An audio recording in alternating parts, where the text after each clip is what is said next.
Okay, class, this is the second half of the Introduction to World Literature and the various genres that we will be covering throughout the year. Yesterday, I left off with the one on Romanticism, and today we're going to start with the Victorian period. The Victorian period is actually one of my favorite aspects of literature.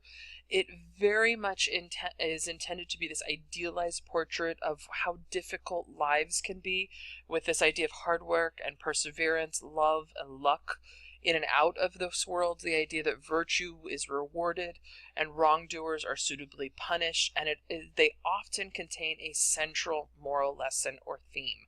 Now, you've heard about Les Miserables. It is a huge novel. We're talking like 1,000-page novel. Awesome novel. It's very French. Movie is, or not movie, but the musical is amazing. The movie, not so much, but very much that hardship, that perseverance, that luck aspect. But what makes it my favorite genre and time period is the Bronte sisters and Charles Dickens. So this British Victorian literature. Jane Eyre, Wuthering Heights, Great Expectations. It is just some amazing, awesome pieces of literature. And sometimes they're referred to not just as Victorian, but also as Gothic. And I'll explain more about Gothic as we get into those time periods in class. Now, the American Renaissance is a little different from the overall Renaissance that happens a couple hundred years previously.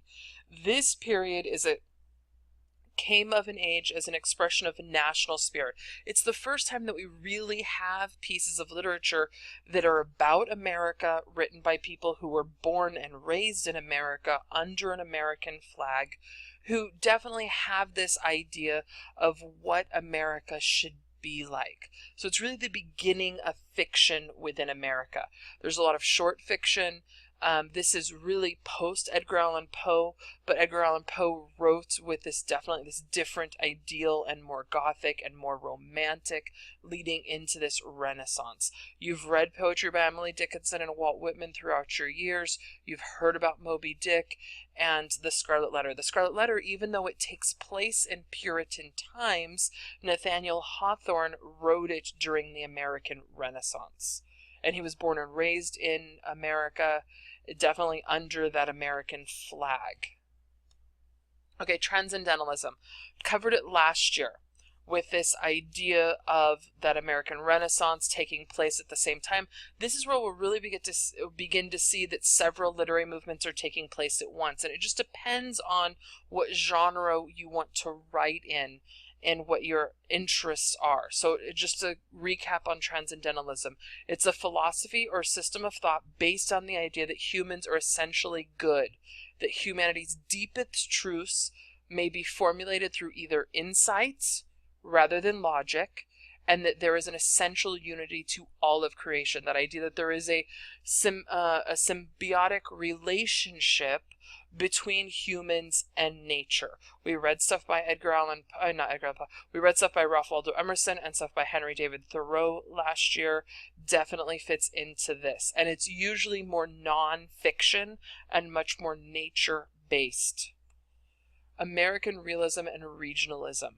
Now, this one is a huge literary movement in the sense of it begins to portray an accurate and detailed picture of ordinary contemporary life. What I mean by ordinary and contemporary life is if you're looking at the time period, 1855 to 1900, it's the Civil War. So a lot of the literature coming out of this time period is very specific to the Civil War, and it's realistic. It's detailed descriptions of what's happening during the war, of what's happening during slavery, and how the slaves are escaping, and how people are being treated in the different regions of America. Character is more important than action and plot, so getting to know that ethical, that complex choices within the character themselves. Humans control their destinies, not that idea of fate, but that idea of control. The actions that they take and the environment that they are in, they are simply reacting to, and that takes a shape of its own. It also renders a reality closely and in comprehensive detail. So it gets really, really specific. Some of the pieces from this time period even in detail describe how cannonballs have taken off different body limbs. And it's that emphasis, very much so, on that well-made plot, but within the characters and the reality itself, and how imagery plays a role in here. And events will usually be plausible. They're realistic novels. They avoid dramatic elements of the Romantic movement or the Gothic ideals that we've seen in previous literary movements. Now, American realism and regionalism also has this classism important, this idea of low, middle, and high class, but it's where really much that middle class is coming forward. The diction is the natural vernacular, so it's much more what we normally speak, so it's much more dialectical. It's comic, it's satirical, it's matter of fact. It's not meant to be a higher formalized literature. And symbolism is controlled and limited because they want it to be realistic. This is where Adventures of Huckleberry Finn come in, and we will see The Awakening. We will see a couple of pieces of literature when we really start out the year that fit into this idea of American realism and regionalism. Now, naturalism is specific to the United States, and this idea of naturalism is that it's a type of literature that attempts to apply scientific principles to nature. So it's that study of science within the emotions and the humans.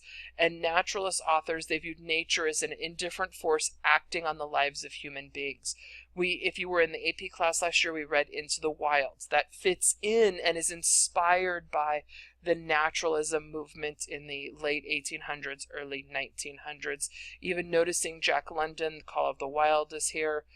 Two other main ones are Sister Carrie and Ethan Frome. Modernism. Now, modernism only lasted for about 40 years.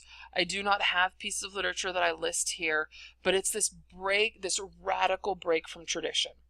Its main characteristics were stylistic innovations. We disrupt the traditional syntax, so we change the sentence flows and the forms, and it's this obsession with primitive attitudes. So we become obsessed with violence, and we become obsessed with self-centeredness. Now, modernism, noticing the time period, it's the Great Depression, it's World War I, so things are drastically changing in the world, so we have this break from that traditional aspect. Now, you would think that The Great Gatsby fits here, but it doesn't. It fits in what we call the Lost Generation, which is a time period going on, or a literary genre going on at the same time as modernism, but it focuses specifically with the people who are considered expatriates. They loved America, but they hated what was going on so much. They hated what was going on so much after World War I that they became cynical, disdainful. They hated the idea of America, they loved the idea of being patriotic, but they hated living in America because they hated what it stood for. So they left the country. That's why they became expatriates. They're people who don't necessarily want to live in the country they still support. But they wrote about America from afar. So they're the lost generation because they're lost to America itself, even though they're still writing about America, they're just doing it from other countries. So The Great Gatsby fits into this because F. Scott Fitzgerald is very much that expatriate writing from France about the experiences of the time period itself. Now, the Harlem Renaissance, again, during modernism and during the Lost Generation. But this is specifically African American literature. It's art, it's music, and it's basically the 1920s. It takes place and starts in Harlem, which is one of the 5 boroughs of New York. And it's, again, this is the first generation of African Americans who have received a formal education. They know how to read, they know how to write, they know how to act them or articulate themselves. We have huge poets, Langston Hughes, Claude McKay. We will definitely read something by Langston Hughes this year. And one of the first main African-American novels that's fiction and not a slave memoir is Their Eyes Were Watching God. We will see some bits and pieces of that throughout the year. Postmodernism. Now, this is present. From here on out, you will notice that the movements also include usually a start date and are continuing to take place now. Okay, postmodernism. Postmodernism is a break, Unlike modernism, postmodernism has no crisis of belief in traditional authority. It's a modernist angst and has been replaced with an anything and everything goes attitude.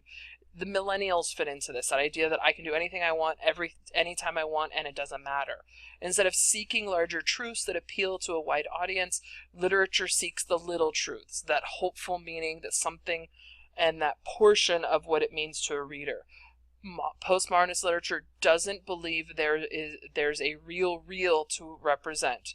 Everything is a perspective, so how you believe what you believe is important. Some of the ideas of postmodernism include experimentation with form. You aren't required to have this. Form is no longer radical. What I mean by this is when form in the 16, 17, 1800s, it was very strict, and poetry must always have this look and this feel. Literature must always follow this plot diagram. Modernism broke from that. Postmodernism doesn't even think of that change as being radical anymore, because we've so much come out of that ideal of how different things are. There's a mix of forms, genres, disciplines, and systems all within one work.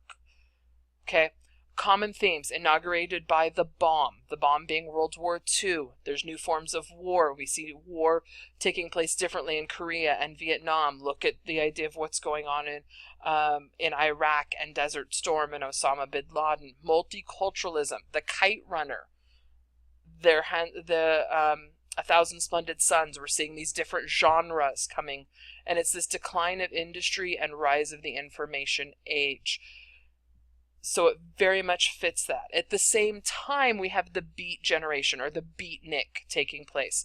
This is where literature has highlighted the core values of the movement. We have spontaneity, we have open emotion, visceral engagement, and it's that idea of that old, they're like the emos of the 1950s. If you go back and look at their poetry and their attitude, it definitely fits with that. And we will read a couple poems by Kerouac and Ginsberg this year.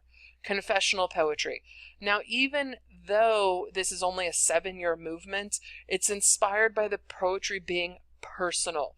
It's traumatic, it's feelings about death and depression and relationships, and they're obsessed with confessing all of their emotions and their feelings, and it's done in an autobiographical aspect. Now, the one you'll recognize here, Sylvia Plath, the bell jar is not poetry, but it fits that idea of it being confessional poetry. And Sylvia Plath wrote a ton of poems that definitely fit that idea of confessional poetry. And we will look at them. Magic realism. Realism is a type of fiction in which magical elements are blended into being this realistic aspect, and it's access to a deeper understanding of reality. Like Water for Chocolate is an amazing piece of literature, but it blends that reality in there. This is where other genre or other things come into place, like Harry Potter definitely fits into this as well. Post-colonial literature. Colonialism is this idea of, as Europe is forming new colonies in different parts of the world, in Africa, Asia, South America, and the Caribbean, it's their idea of what they are experiencing and seeing. We will see a portion of Things Fall Apart this year. Heart of Darkness fits in here, which is not listed here, which we'll see a part of this year, but it's how the natives are dealing with the colonial aspects of being invaded by another country. Metafiction is this idea of writing about something within something else. So we've seen this a lot. If you took AP Lang last year, you read the things they carried. That idea of one thing is written within an idea. So it's